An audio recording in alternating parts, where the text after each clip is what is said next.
Olá! Começaremos agora a falar da imunização ativa e passiva. Bom, devemos lembrar inicialmente que imunização é a forma de o indivíduo produzir ou ter anticorpos no seu sangue. Então, a partir do momento que o indivíduo tem anticorpos, ele está imunizado. Para ter anticorpos, ele pode produzir os próprios anticorpos, o que nós chamamos de imunização ativa, já que o corpo dele, o sistema imunitário dele entrou em atividade para produzir os próprios anticorpos, ou podemos chamar a imunização de passiva. Nesse caso, o indivíduo receberia passivamente os anticorpos, ou seja, ele não iria produzir os próprios anticorpos. Então vamos às características. Na imunização ativa, o indivíduo produz os próprios anticorpos.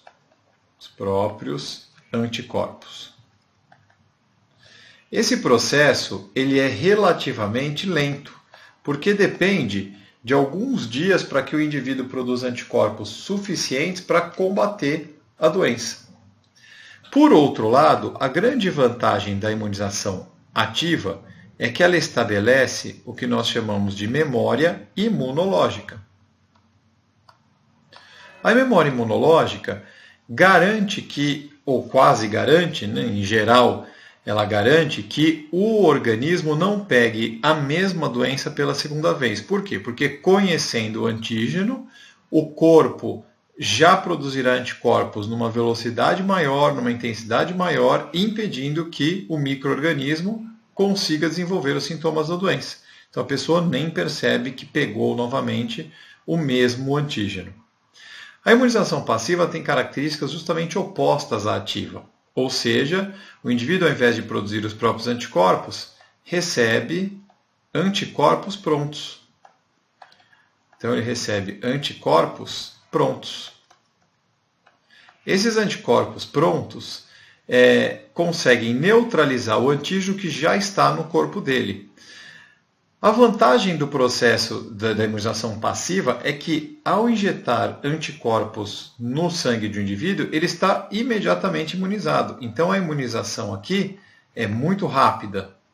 Tá? Por outro lado, não se estabelece memória imunológica. Então, a memória imunológica na imunização passiva não acontece. Por quê? Porque não tem sentido o indivíduo ter memória para algo que ele não produziu. Então, na imunização passiva não tem memória imunológica, só na ativa. Então, se ele não produziu os próprios anticorpos, obviamente ele não pode ter memória de algo que ele não fez.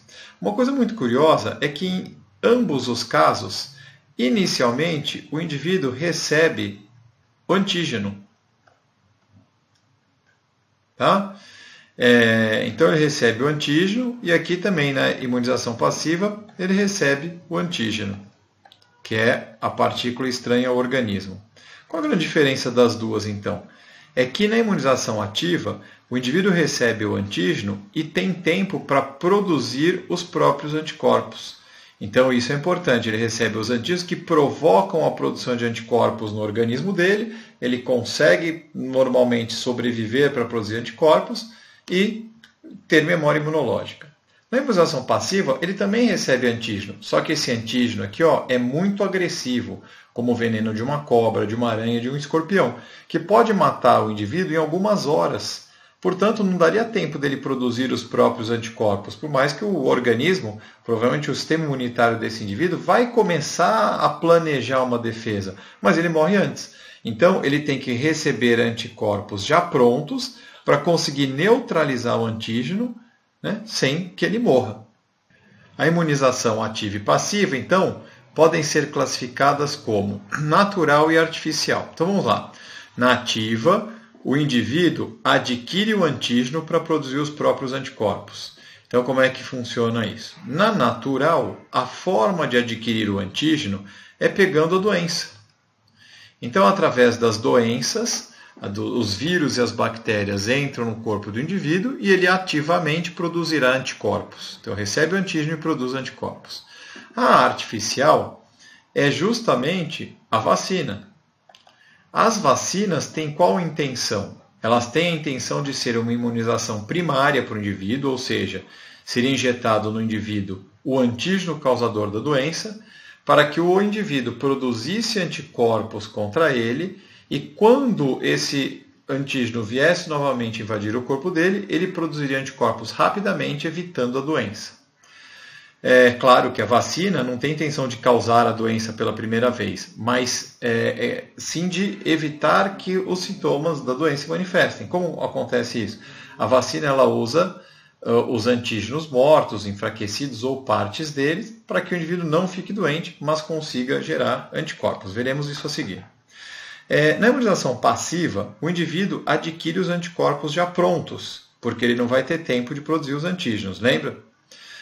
A imunização passiva natural acontece principalmente com os mamíferos placentários. Então, nossas mães passaram através da placenta anticorpos para nós antes de nós nascermos. E continuaram a fazer isso através do leite enquanto estavam nos amamentando. Então, os mamíferos recebem anticorpos, né? Muitos deles pela placenta, porque nem todos os mamíferos têm placenta, mas todos eles pelo leite. Tá? Por que é importante amamentar uma criança? Porque, além dos nutrientes que o leite tem, ele também tem anticorpos, a defesa para essa criança.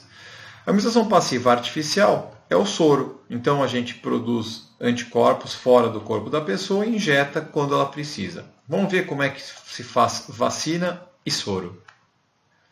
As vacinas são feitas com o micro-organismo, vírus, bactéria, enfraquecidos ou mortos. Mas vacinas mais modernas já conseguem pegar apenas pedaços do organismo e, a partir deles, fazer o nosso corpo produzir anticorpos e ter memória imunológica.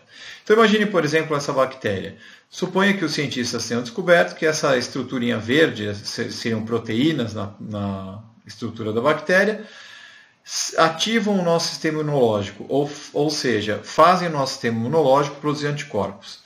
Se realmente o nosso corpo produz anticorpos contra esses antígenos, e nós temos memória imunológica contra as bolinhas verdes, no momento em que a bactéria inteira entra no nosso corpo, a nossa memória imunológica, né, produzirá anticorpos que conseguem atacar diretamente as bolinhas verdes. Só que dessa vez elas estão na bactéria e acabam combatendo a bactéria.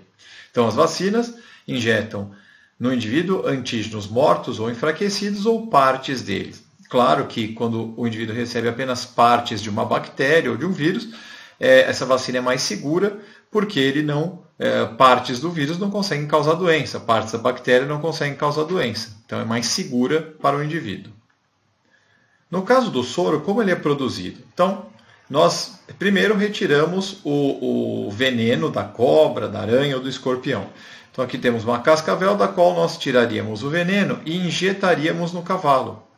É claro que a gente não injeta diretamente esse veneno, que ele poderia matar o cavalo. Então os cientistas sabem qual é a dose certa para injetar no cavalo e ele sobreviver. O cavalo vai receber o veneno, que é um antígeno. O que ele irá fazer? Ele vai produzir anticorpos contra esse veneno. Então, depois que ele produzir anticorpos contra o veneno, uma porção do sangue do cavalo é retirada, né? E aí esse tubinho aqui mostra a composição desse sangue. Existem os glóbulos vermelhos, que eu representei aqui em bolinhas vermelhas, os glóbulos brancos, e o que está em amarelo são justamente os anticorpos que foram produzidos contra o veneno da cobra. O que se faz em seguida? Em seguida, esses anticorpos são extraídos do soro, né, que é a parte líquida do sangue, e são envasados em pequenas ampolas. Aqui existe apenas anticorpo contra o veneno daquela cobra. Então, quando o indivíduo receber o soro, ele receberá os anticorpos já prontos. Espero que tenham entendido. Ficamos por aqui.